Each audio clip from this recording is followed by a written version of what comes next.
the Ringside Renaissance Wrestling Podcast.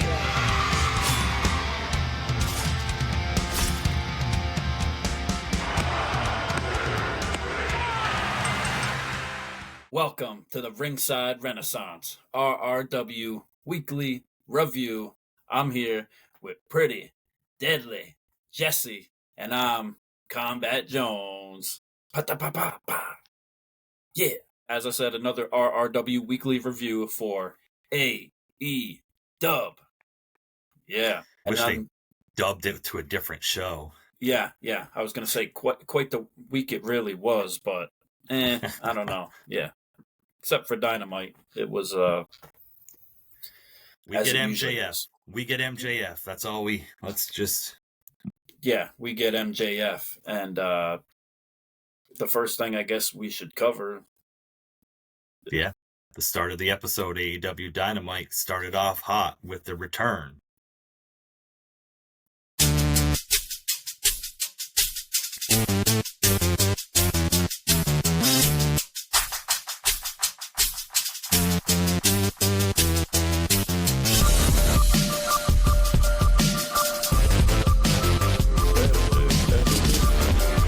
We have the return of Maxwell Jacob Freeman, MJF. Comes out to the ring looking good, starts out hot, has a fiery promo, standard MJF promo. Yeah. I really liked it. Yeah, it was great. Just from the beginning, you know it was going to be good. The crowd was hot. Came out wearing that new merch he had with the lone wolf on it. It's going by. So I guess that's his new thing, which is pretty cool. Wasn't sure if he was going to still have the like the Triple H jacket, but he kind of had still a nod to it with the leather jacket in a way, right? Yeah.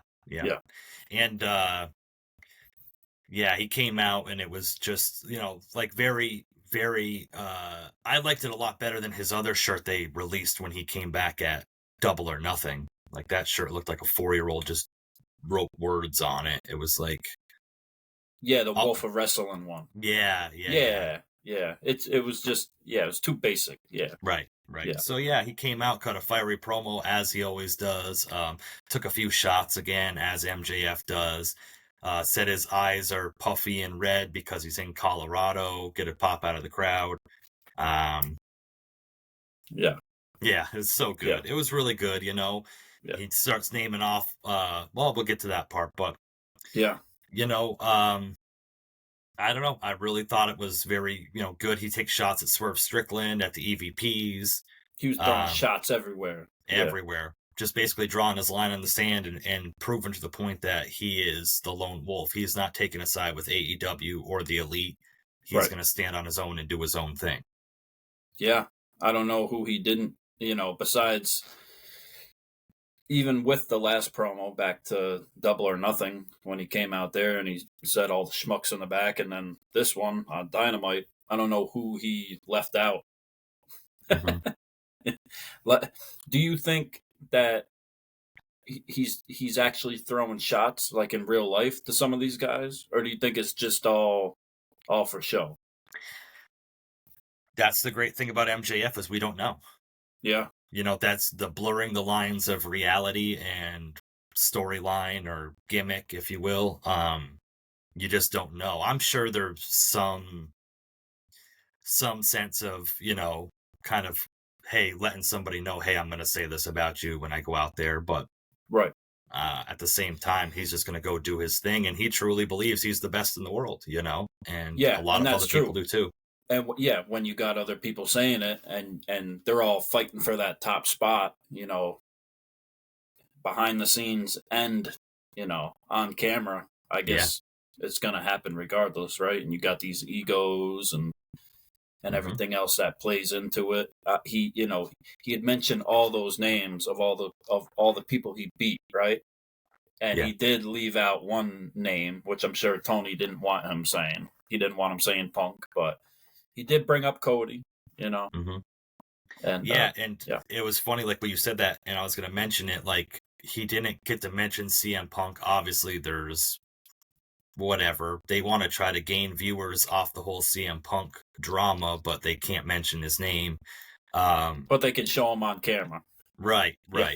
But but you know, he did, I feel like, take kind of like maybe a nod or a shot at CM Punk. I feel like it was more of a nod. Maybe I'm thinking too much into it, but could have been both. Yeah, because he's saying the best in the world a lot of times too. Yeah, and then he said all the children in the back, and CM Punk had said, I work with children, you know, so I thought that was like a kind of a little bit of a tip of the cap to CM Punk, you know.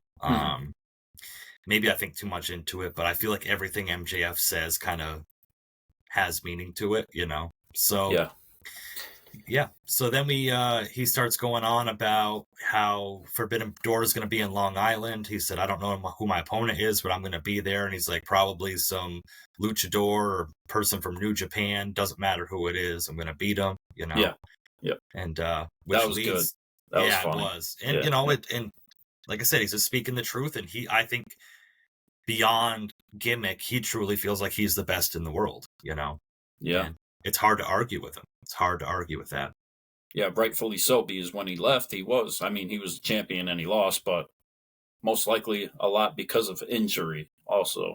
Yeah. And maybe, you know, a vacation. But I think the full-on babyface MJF was just not, it just wasn't resonating, you know.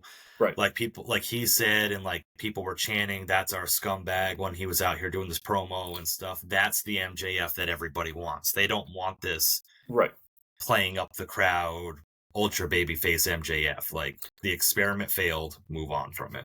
Yeah, and like, so there's like shade. Hopefully he learns to take like the good parts of that run when he did that and just keep the strengths of that, right? And then leave like the other catering to the bullshit aside, right? Because I felt like, as far as like going back to him and Adam Cole, like there was funny parts and good parts of like their like video vignettes they did, like eating out and acting like scumbags. They were eating out. They were eating out. Yeah. Oh, okay. At a famous Chinese restaurant. Yeah. Oh, okay. Yeah. Leading up to All In. Bacon and legs. Yeah. They were eating bacon and legs. It wasn't all bad with him and Adam Cole. Like, it got to a point where it was like, okay, this is fucking ridiculous. Yeah. Absolutely. But I was at the match that they faced FTR for the championship for the tag championship. And it was a good fucking match. Like, it was a great match on Collision. Not even a pay-per-view. But the video segments they did, I thought they were funny leading up to that. So he's got to take some of those parts, and like the people are still going to yell, you know, he's our scumbag, and they're not going to go completely back. You can't put it back in the bag completely, right? Right. As far as the audience, he can control what he does and what he says at this point. Hopefully, so. Well, he could probably kick somebody's puppy across the room and people would cheer for him at this point. Like, it's just, that's, MJF's just on top of the world right now. So so over, And then we get revealed potentially, not potentially, it's pretty much who his first opponent's going to be back. And is it, Will Ospreay, bruv? Is it Adam Cole or Roderick Strong? No, we get Roosh comes out. Random. It's not like an established AEW guy that's been there for a while that's like, oh boy, this is a top contender for MJF to go against. Like, he's been on Rampage and Collision lately, but... Yeah, well, I guess, like, his whole thing was that he just returned to. Yeah. I guess he came back not long ago, and that's what he has in common to MJF, but, like, you could have put anybody else out there, and it was just random, you know, like, at anybody that came out, I would have guessed it would have been anybody other than Roosh. Yeah.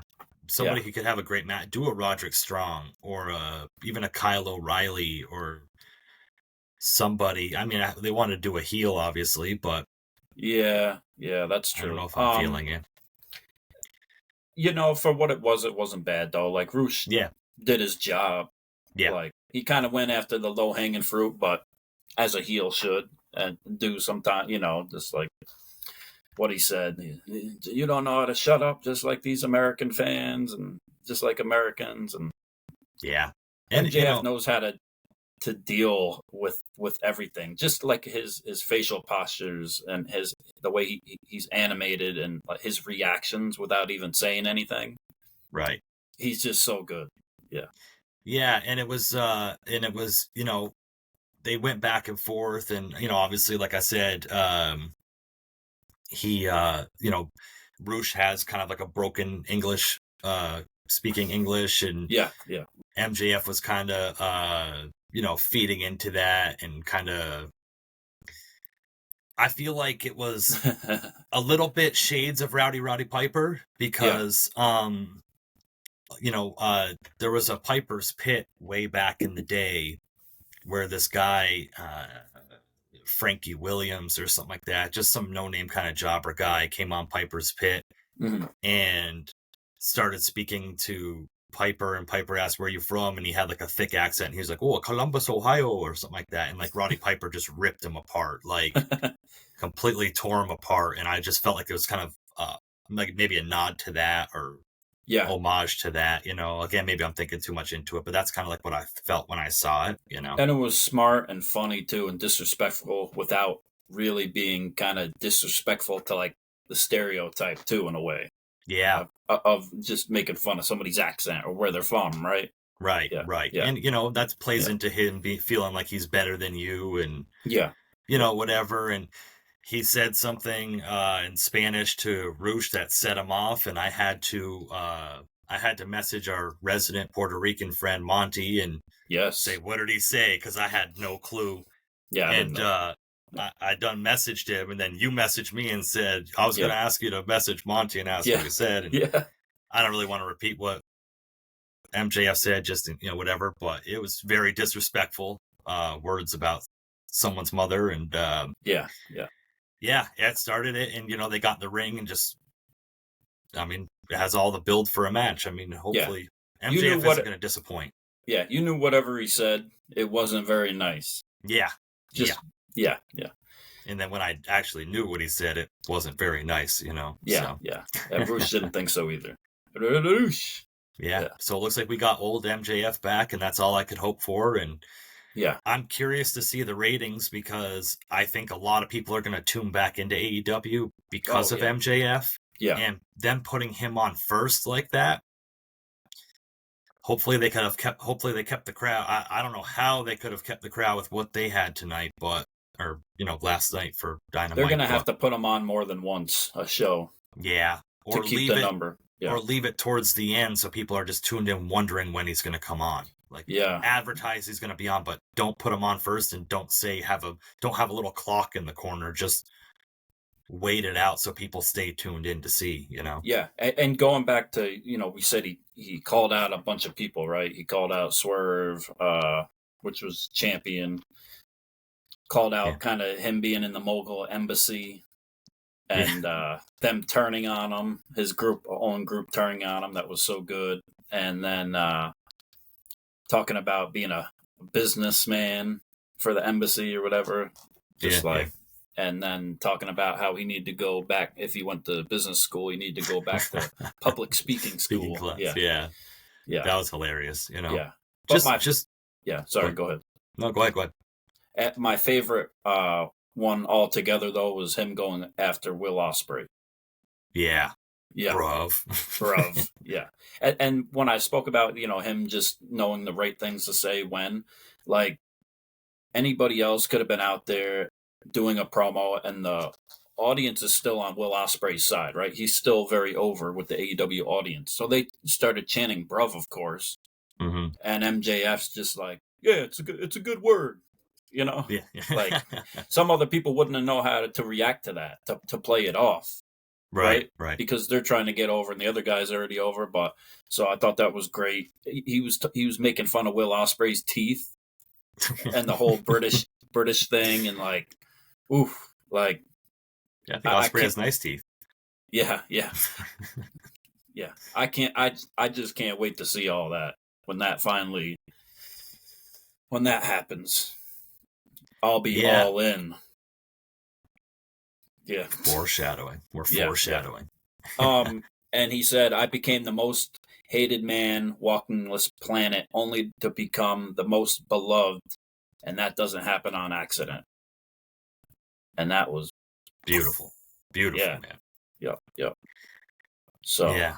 It's just everything he does means something. Like I said, a lot of some stuff he says and does is a little over the top and a little extreme for the wow factor, but that's what we've come to expect from MJF. That's right. That's his character. He's going for shock value, and he's so good he pulls it off. Yeah. So I'm excited. We've been waiting for this episode since he came back at Double or Nothing, and he delivered. So that's it. Welcome back, MJF. Bravo. Better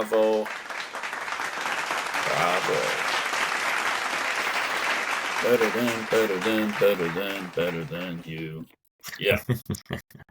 Can't wait to see more of him moving forward. So yeah, if nothing else on this show makes me want to keep tuning in, which there isn't much, it's definitely MJF. So moving on from that, we had a fatal 4-way match for the #1 contender for the international title. It was Rey Fenix, Orange Cassidy, Kyle O'Reilly, and Jay Lethal. So, random. I'm glad ratings matter or rankings matter. I don't think Jay Lethal's had a singles match this year, but what a way to follow up the last segment promo. Yeah. And Sanjay, yeah, this was what it was. Just I was surprised at the finish because I thought Orange Cassidy was going to win because that's what AEW does, and a little bit surprised at the finish. Jay Lethal just continues to prove that he's great in the ring. I'm very kind of frustrated that Tony Khan kind of dropped the ball with Jay Lethal because they had him still doing great work and still good in the ring, and he just ends up being just another guy on the roster, and he's so much more than that. If he could really tap into his Ring of Honor days and stuff, they can use him whenever, Yeah.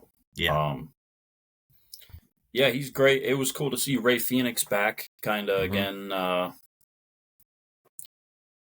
always like Kyle O'Reilly. Yeah. We're leaving one out. One of these four is not like the other. It's just crazy what they're doing, how they do it sometimes. Yeah, and Orange Cassidy just does not make me want to watch at all. I'm not. I was sold at the beginning. The whole gimmick, the hands in the pockets, the sunglasses, I bought into that, when he first came on and was doing the whole thing. I thought it was really great, but it's like a one-trick pony, man. It's just... Yeah, like he'll have his matches with certain people, and it'll be something new, right? Because he hasn't faced that person before, and he'll do all the things, the one-trick pony things, and then that's it, Even when he beat with Chris Jericho and they had the orange mimosa match or whatever, by the time it got to that point, it was just dumb. And putting him in feuds with people that can... I'm on board with them continuing this Orange Cassidy and Trent feud only because I don't even want to see it, but only because it keeps them in their little corner of the show. Yeah. And you're not having Orange Cassidy, and main storylines and things like that. They kind of have their own little pocket they're staying in with that, and as long as it stays there, So at the end of this match, surprisingly, Rey Fenix won. He's the #1 contender for the international title. I guess he's going to face Will Ospreay next week on Dynamite, which is going to be one of those high-flying... Oh, yeah. It's going to be insane for what it is if you like that style. I think it's going to be really... that's going to hit a lot of people's tickle spot, But did we stay and celebrate with Rey Fenix after the match? No. We had Trent Beretta and Don Callis come out to the ring. Yep. Trent Beretta with a chair. So Orange Cassidy gets out of the ring and grabs his favorite foreign object, a chain, and wraps around his wrist. Yeah.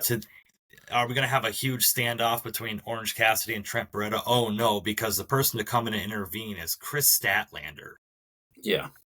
Who just comes in and then fucking wallops Orange Cassidy. Like, yeah, and it took a little while before she punched him, too. Like, yeah, why not just come in and get it over with? Or he was standing right there, like, kick him in the nuts.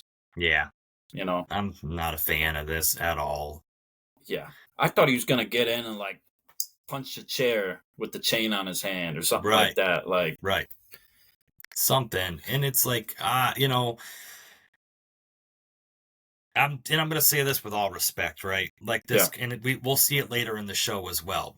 This continuous, okay, these are supposed to be like grown ass, strong, muscular, like wrestling, like men. Right. And like these women wrestlers keep coming and intervening and getting in the middle of it or breaking it up or for a save or. Yeah. It's just confusing to me. I don't know. It's very confusing to me. And, you know, Tony Khan. She was the glue that held them together, but. Yeah, okay. Why does he still trust her, though, if he knows that she turned bad? Like, right. Why is she the voice of reason at that point? I don't get it. And then 3 years ago, when she was out injured, the best friends were still stayed together. They didn't need any glue back then, you know? It was. Yeah. It just played out to me. Like I said, if they stay in their own corner of the show, whatever it is, what it is, some people like this. Some people think this is the best segment on the show, you know? Yeah, and I get it because Don Callis is trying to work his magic with Trent Beretta, right? Yeah. His carny bullshit. He's trying to, you know, get it going and manage them and get him over as a heel. But I don't think Don Callis to me hasn't worked. I mean, I appreciate his character and I'm kind of bought into his character. But what wrestler has he managed since Kenny Omega that's done anything? Yeah, that's true. Yeah. It's kind of, that's sort of played out to me as well, you know. And Tony Khan mentioned in the last press scrum for Double or Nothing that he'd be into having like a mixed tag team title. And are they leaning into that a little bit? I hope not, but yeah. Time will tell. You know, not all of his friends are holding a title right now, so he's probably whatever. Yeah, he's going through it. Then after that, we had Chris Jericho arriving at the arena with the redwood, the cedar tree. Oh, he's the redwood? Okay. The redwood, yeah. Okay. Yeah. I thought it was the blue pine. Yeah, you know, and like take Jericho off fucking TV. He was with him and Bounty Hunter. Yeah. Yeah. Do you know what Bounty Hunter's name? No, I forget. That's how important. I want to say it's Brian. Brian Keith, yes, but Brian. But I'm just saying, like, does anybody care about this? Don't get me wrong. I thought, like, out of all this stuff, it's comical, right? We spoke about AEW being comical. We speak about it all the time, and like we don't take it serious. And like, I understand what he's doing now. He's really, really into this whole thing now, and he's got it figured out, right? He's pissing everybody off. He's telling them what they're doing wrong. He's a learning tree. He's smarter than everybody else. Like, yeah. He's the same character as the Bucks are right now. Like the disingenuous, like dickhead. Hey guys, like when the Bucks come out to the ring, they wave at the crowd and shit. Jericho does the same thing. Yeah, that's true. He's doing the same thing. Delusional. Yeah. I'm gonna show you how to do the camera. I'm gonna show you how to put the food on your plate. You know. I'm gonna tell you how to be a dad. I'm a daddy. Yeah. It was funny. Yeah, I thought it was funny. Don't get me wrong. Like I laughed. Sometimes when I see Chris Jericho lately, I don't laugh. I'm just like, this is fucking corny and stupid. I at least laughed at this segment. I'll give him that. Like at the little segments he did in between here and there. I didn't know if it was actually going to lead to something like at the end of the night, like him coming out to the ring or having a match or getting in a confrontation. But I'm glad it didn't. But, you know, again, we're talking about like overt saturation of talent where like not all talent can get on TV and get time for different segments and stuff. And we're eating up multiple segments. Yeah. Not just the quick why did he even go to the arena if they wasn't even going to come out, but we're going to waste multiple segments that could take up other people's time to do something. Yeah, and it's where the best wrestle, so why not let them wrestle on, right? Like that's what you tune in for. Right, and I wonder if when the camera shut off, that if he honestly believes in his heart of hearts that, like, this is good shit. Oh, I think so. You think so? Well, yeah, because he's playing into it where everybody doesn't think so. So he's like, delusional about it. So yeah, I think so. Like anytime somebody boos it, he's happy, or if he gets any type of reaction, he probably thinks he's over with it. Yeah. At least it's over with him. And Big Bill, I understand the point of it. Like he's kind of piggybacking off what Chris Jericho says, but Bounty Hunter, like he's got to get his words in on each little segment thing too, what they're doing, and it's just like I don't get it. Like I don't think he's bought into it. I think they basically said if you want to be on TV, just go with Jericho and come along with me. Yeah. I'm just I don't know. Yeah. I feel bad for Big Bill. Him and Ricky Starks were tag champions 3 months ago, and then Ricky Starks hasn't even been on TV, is probably over with most of the crowd with just some of the stuff he's saying off TV, and Big Bill is reduced to this. Then we had a TNT the TNT ladder match at Forbidden Door, a qualifier match for it. Mark Briscoe against Brian Cage. Yeah. It's great to see Mark Briscoe. Yeah, I mean, he is the frickin' Ring of Honor champion. Well, yeah, whatever that means. Yeah, fair enough. Yeah. And they had said that Konosuke Takeshita had already qualified for the ladder match, and this was for the second qualifier for it. And I'm not a big Brian Cage fan. Yeah, he qualified on Collision, I believe. Yeah. And, like I said, I'm not a big Brian Cage fan. I feel like Brian Cage looks like Jordan Grace without a top on. Yeah, well, at least he stopped painting his face like Sting, too, right? He probably can't afford fucking makeup.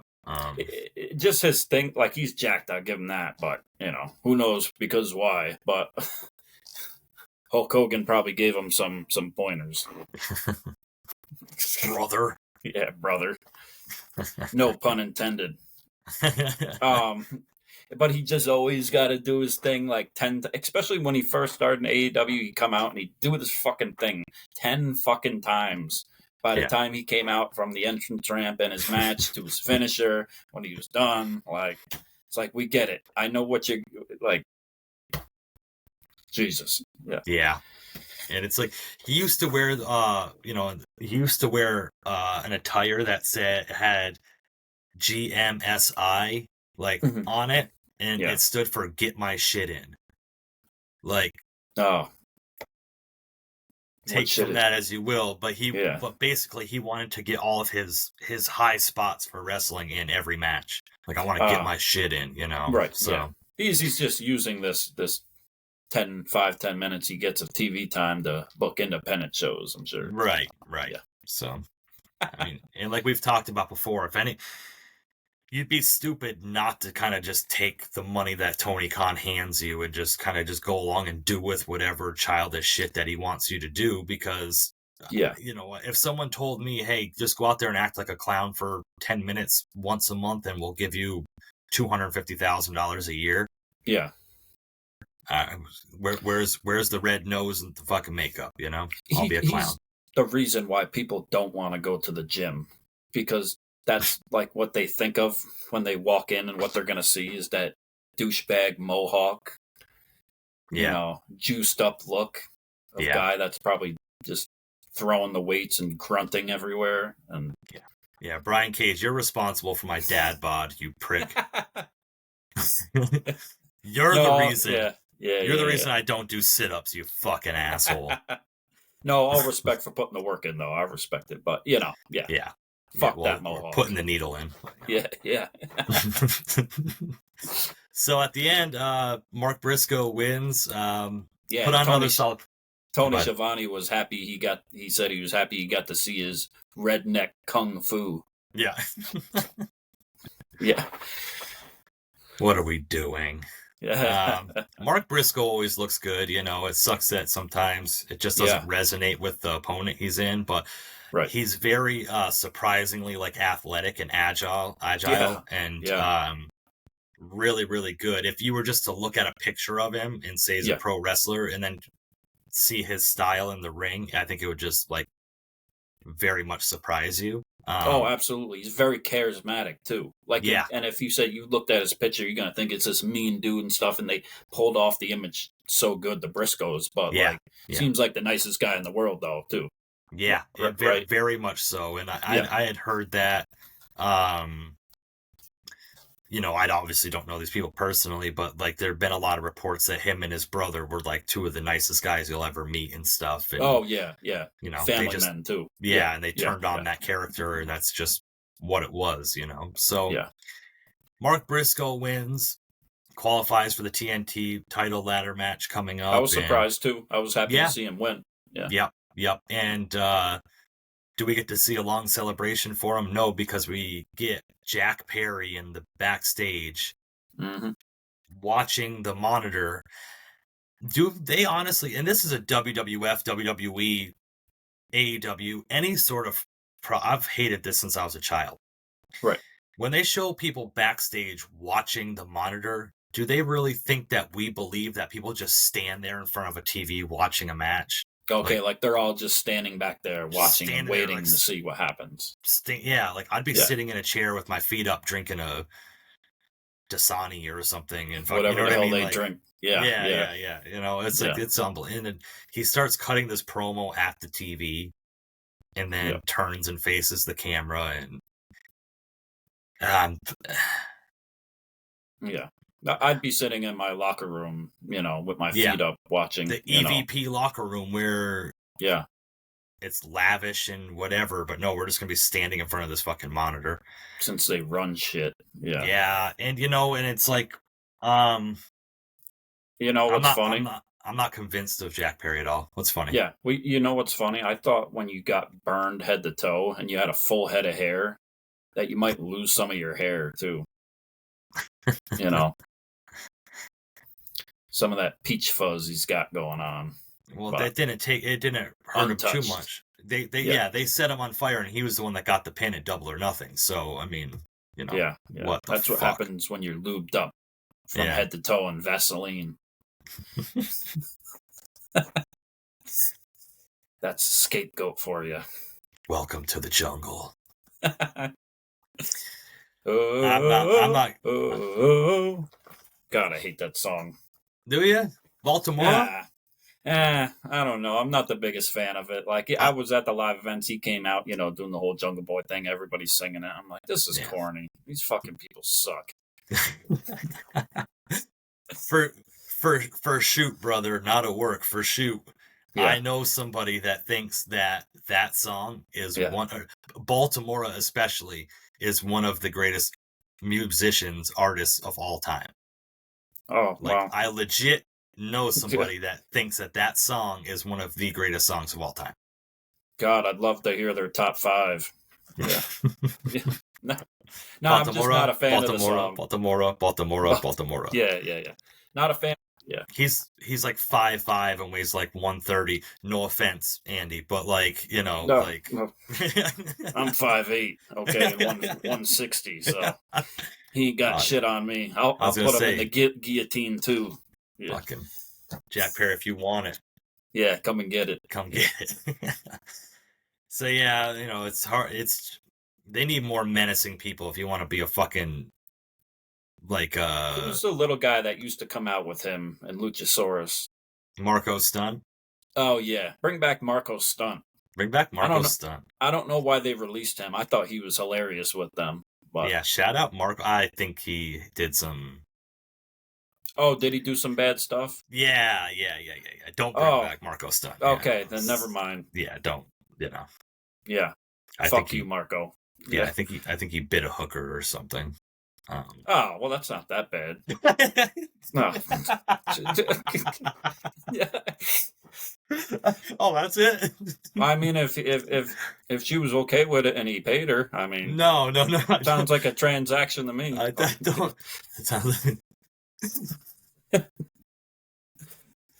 I don't think that's what happened. I take back my statements. I don't think that's what happened. I don't think she was okay with it. Oh, okay. Well, then that's not okay. She should have bit him. Yeah. Okay. I'm not playing Marco Polo anymore. Yeah. I think he should have brought the ShamWow towel. Oh. Yeah. So then we had Samoa Joe and Hook backstage. Yeah. I didn't necessarily like the segment. I think there was a little bit of overacting from Hook here. Like pacing back and forth, hulking up. Like if you were really that mad someone took your chips, like that's all he does. Well, yeah, you don't fuck with somebody's Funyuns. At least they showed the bag this time and it wasn't turned inside out. But... Right. It looks like AEW got a sponsorship deal. So but like gotta love them Funyuns. You know, is kind of leading by example and kind of like taking Hook under his wing. And I think if this continuously grows as a tag team or a group and there isn't like a turn from Joe at some point or something and they just grow as kind of like a tag team, I'm invested. I'll see where this is going, you know? Yeah. No, like if anybody's gonna help out Hook, like Samoa Joe would be the one too, right? Because Hook needs to learn something new. He only does the same few moves every time. Right. Yeah, and Joe and Hook, it's a good combo. Like, and Joe's great at everything and whatever he does, right? For the most part. So, who better? And it was funny when he was holding back Hook, because I was thinking about the whole time when he was doing that, like it was a shot, like it was him holding back Jack Perry backstage at All In from him getting killed. So. Another Easter egg, is that what we're saying? Yeah, maybe. I mean, it seems like that's Joe's MO. So, yeah.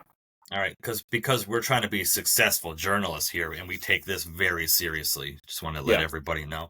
Yeah. I looked up who confronted Samoa Joe and Hook backstage, and listen, the fact that we didn't remember these guys is our fault.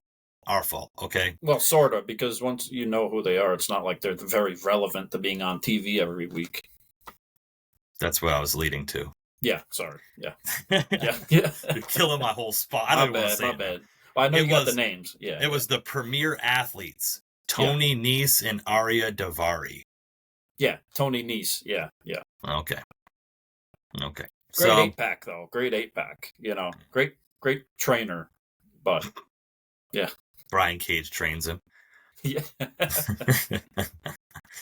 So then, we come back from the commercial break. The Acclaimed comes out to the ring. I don't know what they were coming out to the ring for. They never explained why they were coming out to the ring. They didn't have ring gear on. They didn't have anything. Hey, yo, they just wanted to rap. Yeah, Max Caster comes out to do his rap. Then all of a sudden, we get the EVPs up on the screen. Yep. Who basically say, oh, because you besmirched us last week, you guys aren't getting your segment this week. So, yeah. Okay. We're not letting you rap. Right. Yeah. And if this was the reality of it, if this was a real life thing, why wouldn't they go up to the Acclaimed backstage and say, you're not even going out there? Yeah. Why play the music in the first place? And on top of that, Tony Khan's in charge. Yeah. Like, people are forgetting Tony Khan returned in the kayfabe world of AEW. Tony Khan returned to TV. He's been on TV. He assigned Christopher Daniels as his interim executive EVP. So why does the Bucks have any say? In any company, the president, his word overrides the vice president at any time. Yeah, they're just standing back there with their fake-ass headsets, standing by a computer monitor, acting like, And it doesn't make sense because Tony Khan could just override anything they do. Yeah. So it just, maybe I'm mistaken here. I'm not a president of a company, but it just seems to me like it's just fucking dumb. Like, keep Tony Khan off TV. Like, just say Tony Khan hasn't been able to come back if they're going to do he's this. Hurt and they're running the ship and they took control of everything and they hijacked it, Yeah. Now we got 4 EVPs that can just make matches and rules up whenever they want. So what does Tony Khan do? Yeah. Whatever. I'm not going to dwell on this again. He does coke. No. No. Can I get a yayo? Allegedly. Yeah. Allegedly. So then we got a little, announcement, I guess. A little video package leading to an announcement. A Mercedes Moné video package leading to an announcement that it's going to be Mercedes Moné versus Stephanie Vaquer, who's the New Japan Strong Women's Champion. Yeah. At Forbidden Door. Title for title, they said. Yeah, title for title. That's what I was like, hold on, wait, what? Huh? You lost me here. Why the hell is it title for title? Yeah, where are they going with this? You know where they're going with this. You know where they're going with this. And in 3 matches back from Mercedes Moné's injury, she's going to hold 2 different titles. Oh, Jesus. Money changes everything. Dude, it's fucking dumb, man. Yeah. And they're building Stephanie Vaquer up to look great too. Like, and I'm not like very familiar with her, so I went and watched some of her work. She's not half as bad either. She's pretty good.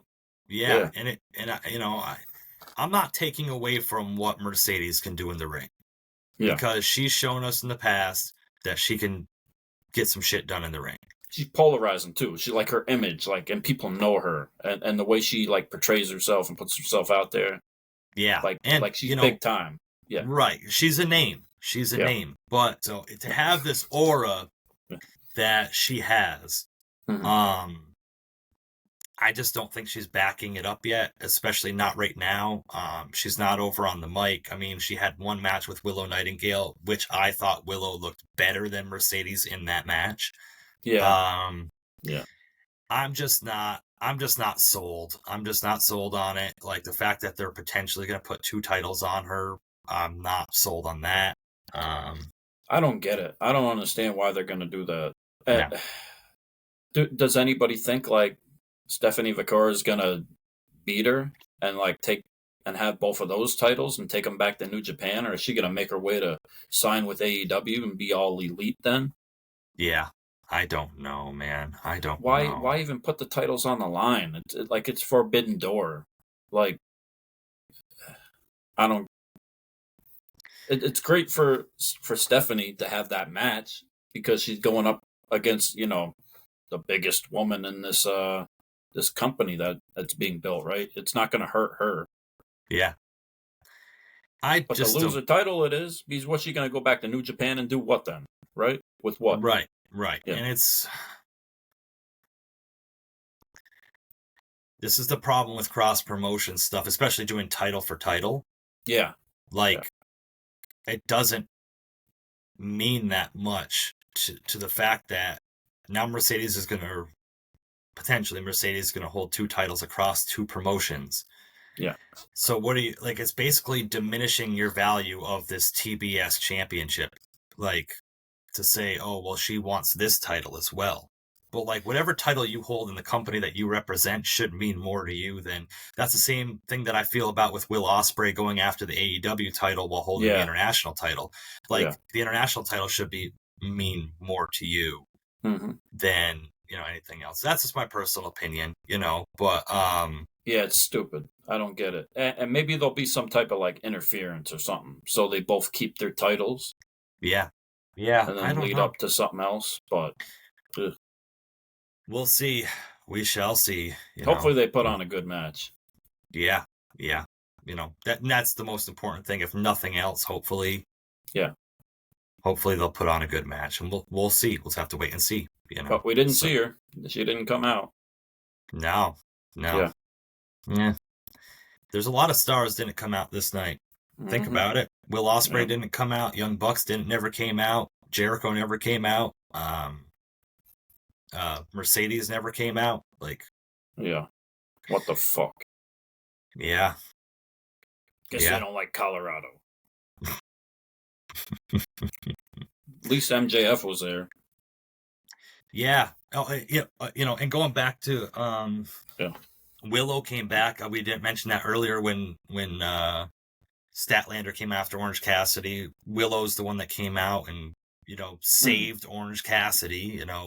Statlander saved Trent, and then Willow saved Orange Cassidy. So, yeah, at least we got Willow back. I'm starting to get on board with Willow a little bit. So, yeah, she's good. Yeah. Then we went to the 8-man tag, the Blackpool Combat Club with the returning Wheeler Yuta, versus an array of CMLL wrestlers that I'm not going to go through their names and really touch on this very much.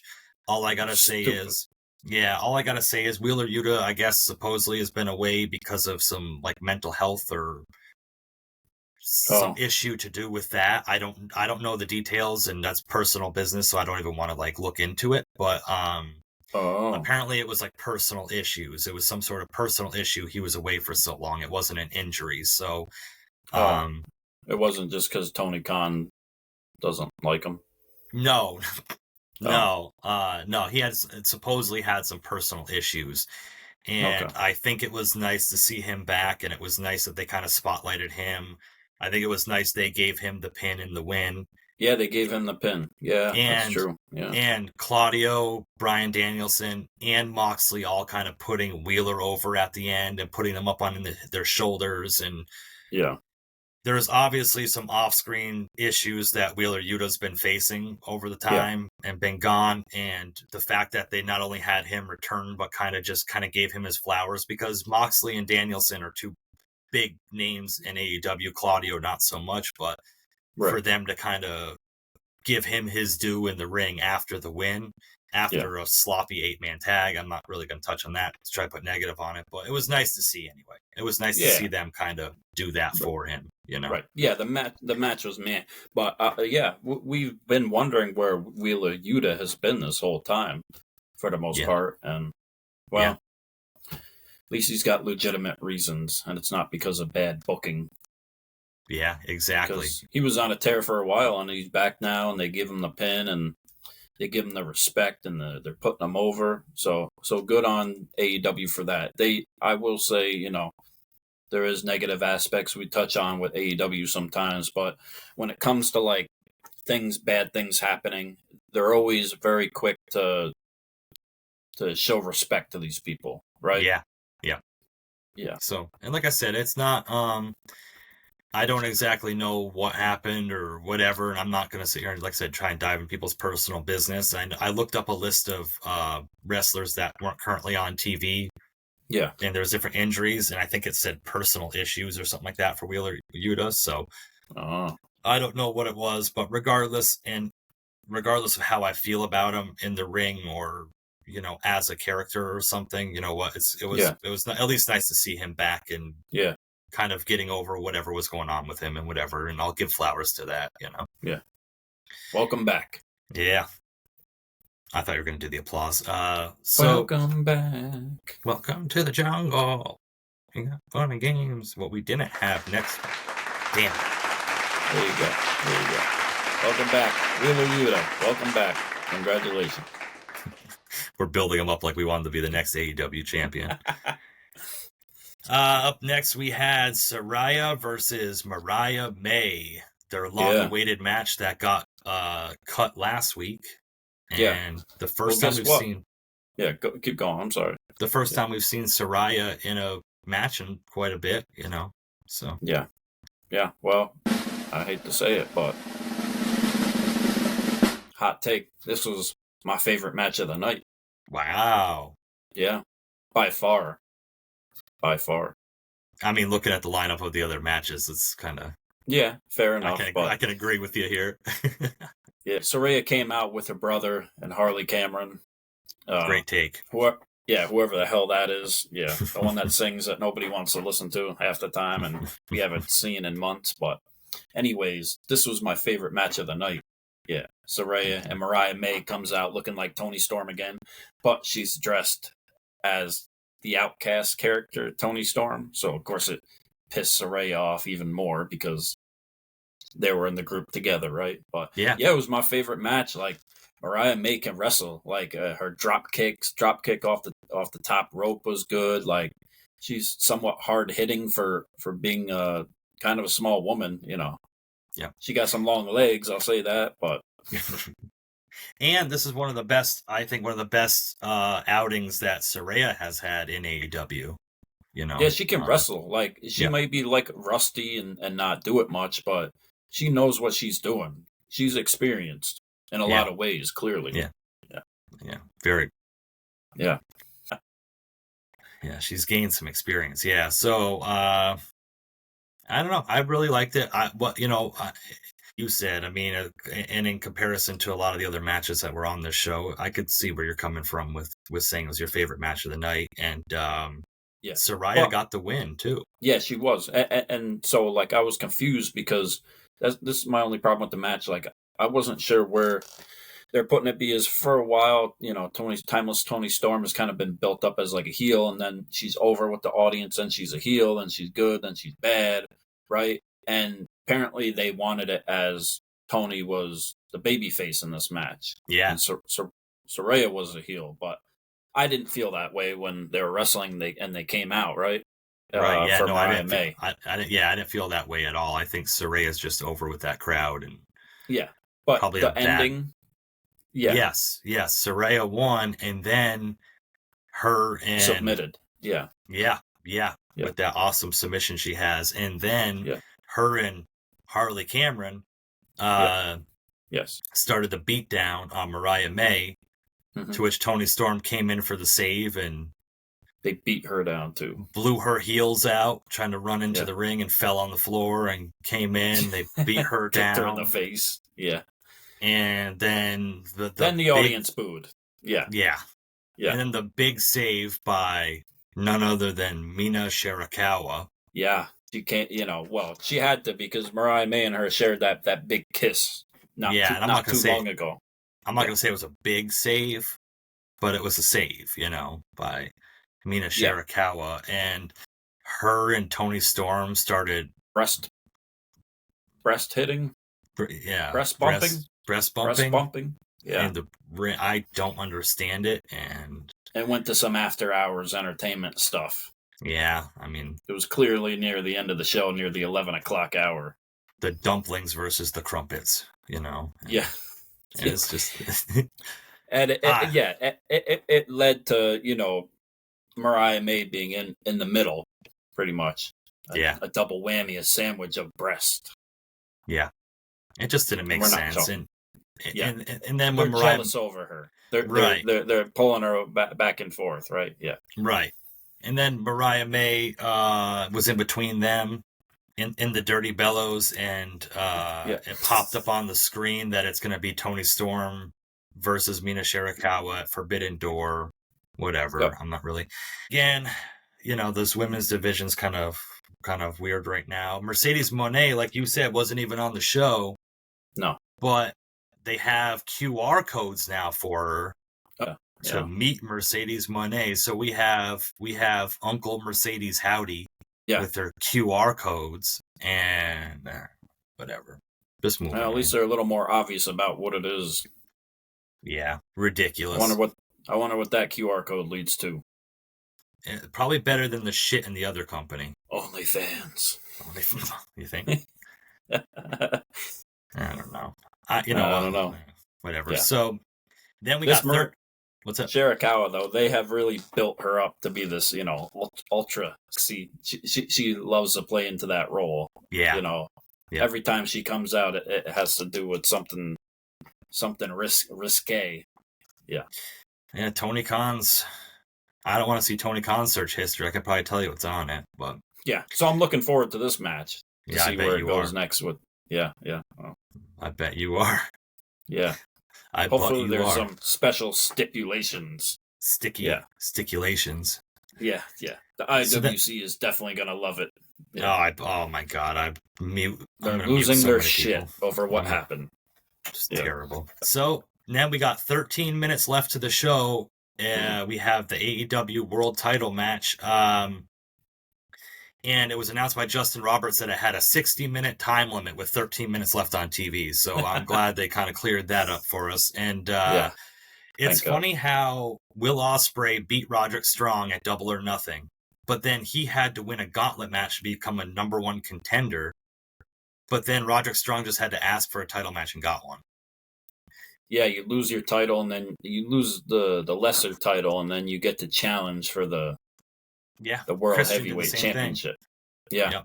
What and the on fuck? top of this, if Ospreay won a number one contender match last Wednesday on Dynamite, then how on Collision could we have a number one contender? Ospreay's the number one contender. So now Ospreay wasn't the number one contender, Roderick Strong was. Whatever. I like Swerve. I like Roderick Strong. I did not like this match. I thought it was rushed. I thought it didn't make any sense as far as storyline goes. A lot of just whatever, back and forth.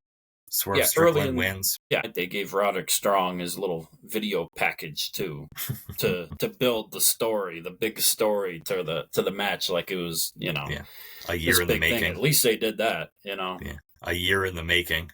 Yeah, 10 minutes in the making. It's jogging up this mountain, this hill. Yeah, it took them longer to jog up that hill than it did to build this match. Yeah, absolutely. Yeah, literally. Yeah. Yeah. So I wasn't a fan of it. Like this whole, I think Swerve's title run's really kind of muddied. Yeah, fallen by the wayside. And like you said before, like you said in a previous episode, this anarchy in the arena that they had with the Elite and AEW wrestlers and stuff, what did that resolve? Nothing, and Swerve even played into it even more and brought it up this time, too. Yeah. Before he came out to the ring for the match, right? He cut that promo backstage. Yeah. He shot back at MJF and then talked about the Team AEW. Yeah. He called him a little bitch. Yeah. Called MJF a little bitch, which I thought was cool. MJF called him out. You gonna throw a shot back? Makes sense, right? Yeah. Yeah. And then he says, brings up the whole anarchy in the arena and how, you're gonna make this whole team AEW, and how aren't you going to put the fucking world heavyweight champion on it? Good fucking point. Why don't you ask Tony Khan? Yeah, exactly. And like I said, there was no stipulation to that match. That match happened, and then now it's passed, and it's just like, what was the outcome of that besides the Elite won? There was no stakes. There was no anything. It's just a continuous thing now. Like Daniel Bryan or Bryan Danielson's back doing his thing. FTR has kind of been off. What Darby happens in Vegas stays in Vegas. Okay. Yeah. Creative liberties. That's So I didn't like this Roderick Strong Swerve Strickland title match. Thought it was pointless. Thought it didn't make sense. Rankings don't fucking matter in AEW. Even though we funny were how told. they don't show the rankings, when it's convenient for them. Right. It's just the whole thing just contradicts itself, man. And I'm just not. I don't know. I'm really trying to like it, and I just didn't like it. I like the MJF promo. I like what they're doing with Samoa Joe and Hook. Yeah. It's nice to see Saraya on TV. Like I said, it was nice to see Wheeler Yuta back from whatever he was facing. But overall, that was Dynamite. Yeah. And what do we have to look forward to, too? I don't know. We didn't have that many announcements for next week, I don't believe, right? No. Will Ospreay against Rey Fenix next week. Right. And did we get an official, MJF Roosh thing? I don't believe so. Yeah. So, there's nothing that I watched in this that I was like, oh, I can't wait to tune in next week to see where this goes. Yeah, and so, I'll address the thing about people saying that there's no stories in AEW. Okay, they do have stories going, but just like we saw with the Roderick Strong, video package, these are short stories that are told very quick. Mm-hmm. Yeah. And, you can tell a story. Listen, you go to a bookstore, there's a lot of books there. There's a lot of stories there. Not every story is good. Yeah. You know what I mean? They could tell 100 stories right now. They're telling stories. Are they good stories? Yeah, they're short stories. And how much are you going to build over time? There's a children's book. I don't freaking know. Case in point, they leading up to Dynasty, they said over and over again that the winner of the FTR Young Bucks ladder match was going to face Moxley and Claudio were going to face them and be their first challengers for the tag titles. Yeah. The Young Bucks have had one tag match since Dynasty. Haven't defended their tag titles since Dynasty. And they don't even bring up Moxley and Claudio contending for their titles. It doesn't make sense. It's like, we'll scrap something if it doesn't fit our fucking narrative in the moment. So yeah.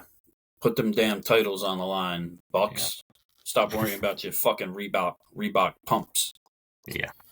Come on. Nike wouldn't sponsor them, so they had to go with Reebok. Yeah, and Forbidden Door is like my least favorite pay-per-view. Just because it's a bunch of random matches put together. Like, the idea of it is cool when it came about, and it seemed very taboo, and people were like, ooh, they're breaking the Forbidden Door, right? And people are going to come over, and they're showing respect to other companies, which is cool, but there's just no stories there, really, or it's just very short and very quick put together. Like MJF even was making fun of it, like, I'm going to face some random person. Like, right. And to have it as like a one-off, like if they had it like the one time and just had it, that's fine. But to have it an annual thing, well, then it's no longer a forbidden door because we know what's happening. And wrestlers from other companies and other promotions come wrestle on AEW all the time. We had 4 guys from CMLL just in a random 8-person tag match this week. So what's the point of a Forbidden Door pay-per-view? Yeah. But that was Dynamite. I'm sure Dave Meltzer was going to say it's the greatest Dynamite of all time and whatever. Yeah. Whatever. So that was our RRW Weekly Review for AEW AEW. And MJF. Yeah, that's all we got to say. That's all we got to say. The GOAT, the Lone Wolf, MJF is back. Thanks for listening to Ringside Renaissance. You've been listening to Pretty Deadly Jesse, and I'm Kombat Jones. And you've been listening to the Ringside Renaissance Wrestling Podcast. Peace.